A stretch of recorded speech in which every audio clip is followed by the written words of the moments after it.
Welcome to KINETIC, a healthcare rap bonus series about careers and leadership in healthcare marketing and related fields, including digital strategy and consumerism. The modern world of work is constantly moving, so in this series, we bring you musings on careers and leadership from well-known friends. Our goal is to highlight the journeys that some of our friends have taken to reach their work goals and some of the insights that they've learned along the way.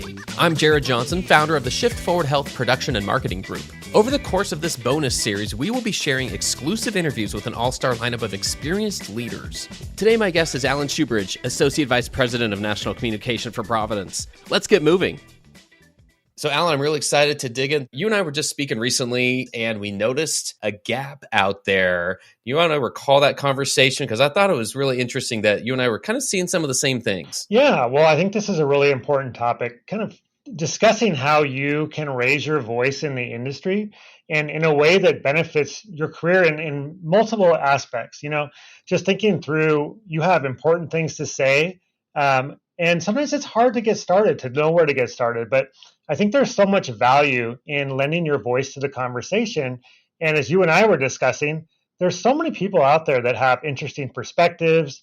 They may be newer to the industry or newer to the role, but they've really got some stuff to say. And how do we get them to participate? How do we can encourage that participation? So I think it's an excellent topic and one that there's just so much to dig into on this. So I'm really excited to talk with you about it. Yeah, I agree. It was interesting. We were both kind of seeing that same gap. We were talking about, hey, are there early career professionals, some of those who are younger and have a few less years of experience, who have just an awesome perspective to be shared. And we're just not seeing that as often as maybe we used to through like a personal blog or podcast or anything, even just like LinkedIn posts or Twitter. And we just together, like we haven't seen that as often as maybe we were a few years ago. So we were kind of like, is there an opportunity here to bring it up and share some reflections on it? Alan, I know you yourself talk about building a personal brand. I mean, what are some of the benefits that you've seen throughout the years building your personal brand?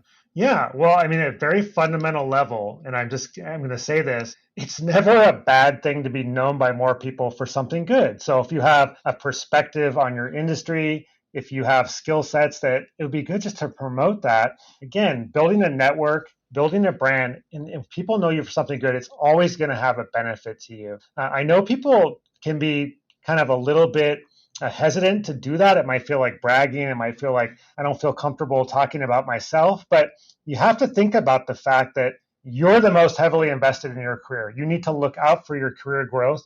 And one way to do that, a really important way to do that, is to build a brand. And people will kind of hesitate. Again, that term, personal brand, some people just do not like that term. It makes them feel uncomfortable. But really, it's like, what are people talking about? And are you in the conversation? Are they talking about you as a thought leader? Have they seen you do a post or a presentation or article, something? And that's just really important, because without having some visibility, having a big network, I think today in today's environment, that's an impediment, and it's an opportunity to really position yourself as someone who has something to say in the industry. So I think that as anyone who has this sort of interest in how am I going to progress my career? How am I going to get to the next level of leadership? You need to think about who knows you, what are you known for, and can you build that brand? So again, I would encourage people not to be sort of dissuaded or uncomfortable with this idea of a personal brand, because we either have some sort of personal brand or nobody knows you for anything. And that's could be a big barrier into really giving yourself more opportunities to grow your career. Yeah, I agree. The net result is you are giving yourself more opportunities, like you were just saying. I've used a lot of platforms as a playground, as a way to experiment, as a lab. And back when I was kind of cutting my teeth learning new social media platforms, and I mean everything from web content to blogs to video to social media, I was being looked to and asked to share what the business value is and what the rules of engagement are with with the broader team, and then eventually with company leaders. And there's no way I could have learned all that just within the restricted area, the safe space of the organization, because we didn't even have like policies yet for those things in the company. So I had to learn them somewhere else. And it was so much easier to look back at for whatever it was. I'm like, hey, I'm just sharing a perspective on some random thing. It probably felt like at the time, but I'm like, hey, I can look back at, hey, I learned this is how Google works. When I learned basic SEO plugging in just stuff for my own website back in the day. And I learned basic rules of engagement for Twitter and Facebook and even YouTube back in the day. I'm like, yep, this works, this doesn't, even just on a basic level. Even just having something to go on, I found was actually very useful in a marketing role because we're constantly being asked to learn. And again, sometimes the environment you have at work, sometimes it leads itself to making that possible, but a lot of times it doesn't. Again, because those rules haven't been developed yet, and it's important to play within the rules. So you need to learn where those guideposts are and just learn a little bit about it. I found that tremendously useful myself, and I also just think, to your point of being known for something, it's important just to be in the mix, to be one of those. It's like, okay, yeah, I know this person has shared a point of view on that, and I can respect that, and it looks like it's come from some experience where they've learned something or they just want to have something to share. So let's have you be in the mix, one of those who's considered maybe not necessarily the number one expert. You don't have to be the top person who always gets asked to do something, but your point of view and your perspective is still so worthwhile. And I think that's something, I don't know if it's totally getting lost, but I do think it's something worth mentioning again, that there are so many points of view that we don't even get to see very often because maybe some just don't feel comfortable putting it out there. And yet I, for one, I love looking for new perspectives. I learn from them. Yeah, I absolutely. And I think, a stumbling block for some people or hesitation. And I've had conversations with really talented, smart people, and I'll talk to them and say, hey, you should think about doing a presentation, putting in a submission for, HMPS or one of the other conferences. And I've had these really talented people tell me, I don't know what I talk about. I don't, and then I would think with them for about 30 seconds and suggest about 5 topics that I think they could really nail. But they have to get over that first initial hesitation of, well, why would people want to hear from me? Or, what makes me an expert? There's sort of that imposter syndrome thing that I think is real, that many of us go through. And you kind of have to push through that and think about, like you said, what are you doing at work that maybe some other people aren't doing in the same way? You have a unique take, you have an experience, you have a case study. How can you take that and share it with people? And I think, the starting point can be that you've done something unique, you've learned from something, and think about how you could educate others. That's a great way to get started. But you have to get out of that mindset of you don't have something to offer. In most cases, I think almost everyone has something to offer, and you just have to kind of think of what that is. And I think you made a good point when you were talking before as well. These opportunities build on each other. Once you do one thing, once you give one presentation, it's going to lead to something else. You might do an article, you might do a podcast, you might do whatever, but you've kind of got to get started. And again, thinking through what that unique thing is that you can do. And for me, this was something I started more than 15 years ago, but I had done some pretty unique at the time email research. And this doesn't sound revolutionary at all, but back then it was. And I pitched some articles, I did some presentations, and all of a sudden, people who had seen it or been in an audience, they would say, well, come to this other presentation, or we've got a virtual thing going on. Can you join us here? So the opportunity, once you kind of get it kicked off, it really becomes much more, much easier to get in the flow. And then as you start getting noticed for one thing, you'll find opportunities to kind of branch out, talk about other skill sets, other knowledge you have, but you've got to get started. And I think there's so many people that have great knowledge.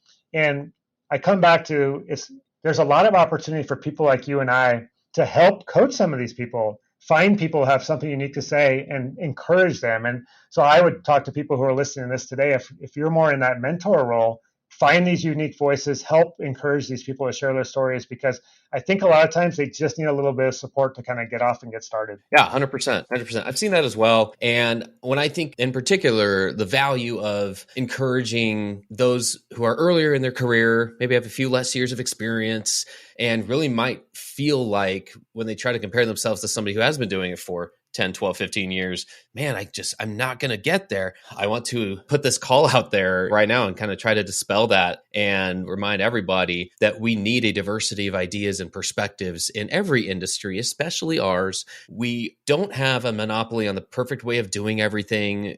Leaders in the industry are learning just as much as everyone else of what needs to change and evolve, what things to hold on to, where we have had success and can keep finding success, and ways to change.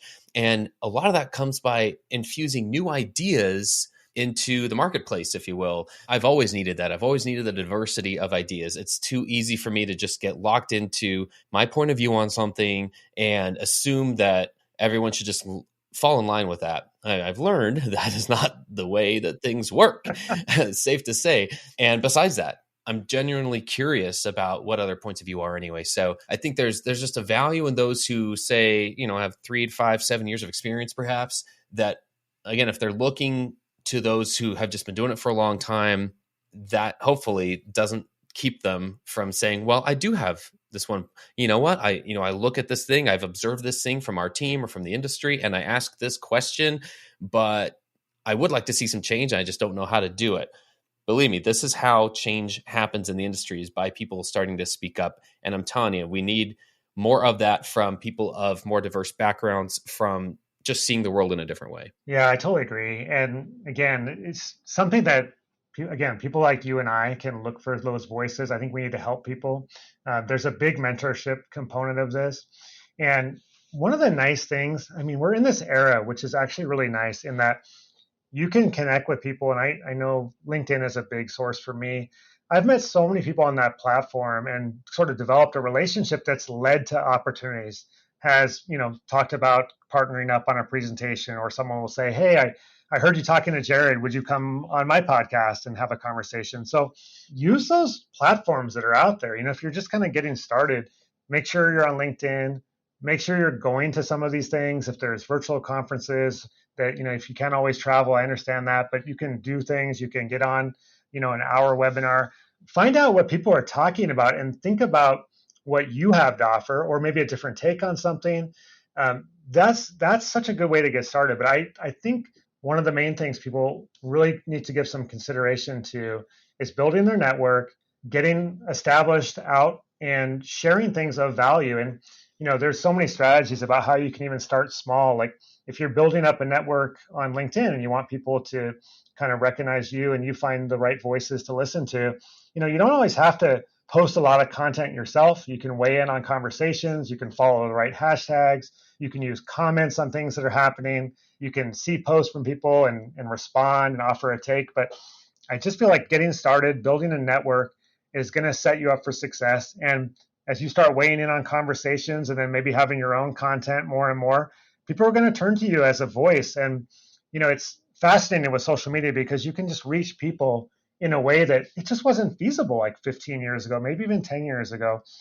There's so much more opportunity now. And I know that whenever I go to a conference, I'll see people and they'll be like, oh, I saw your article. And some of these people, actually, most of them, I didn't even see maybe a reaction on the content itself. They didn't leave a comment or even a like, but they saw it, they thought of me. And then when they saw me in person, they made a connection. So there's just so much opportunity. And there's an easy way to get started, but you kind of have to just go and just get into it. And then look for people who you can really model an approach after. You mentioned you can start by commenting on other people's posts on LinkedIn. That is a fantastic strategy. It works very well. LinkedIn is just very friendly right now. The algorithm is to showing that comment in other people's feeds, and provided people know how to do so professionally and respectfully, I find that to be a super effective way to just get a point of view across on something. I'm always still shocked, and I could probably do it more. I know there's more opportunity, but I'm always shocked when people respond to a comment on somebody else's post that I put, and I'm like, oh yeah, I guess, sometimes you get more engagement on that than your own post. And it depends on the topic and a lot of things, but that's a great place to start. You start testing out and saying, there's probably almost everybody has 1 to 3 to 5 topics or points of view that are of interest to more than just them. And so I always like to start like, what are those things? One of them for me is right now is consumer transformation. How do we help marketers play a leading role in the consumer transformation that can happen in healthcare to make healthcare easier? But that wasn't a topic for me, say 3 years ago. And so it can evolve, but I just think that's a great thing to experiment with and learn from. Also, LinkedIn and Twitter, you can get a lot of visibility on something right away without having to learn all of the steps of creating highly effective creative material, images and videos and whatever. And I still encourage you to do that. But if we're talking starting points, you can start by putting out some text posts on LinkedIn or some really simple tweets and just see what kind of engagement it gets. you'll learn really fast what things people like to hear about from you. And then you just build off of that. I mean, there is a point where you have to put in your reps. It doesn't all come at once, but there's so many different starting points. And you're right, they weren't there as effectively a few years ago. Yeah. And I think going into what people can do, there's a blend of people sometimes feel like there's this pressure of it has to be all original content. It has to be things that I'm doing on my own every time. And I tell people, that's a great way to get started is to share industry news with a little bit of commentary, maybe even just a sentence or two. You don't have to come up with a brilliant, new post every day. You can weigh in, you can share industry news, you can share things that are exciting. Obviously there's a lot going on with AI right now.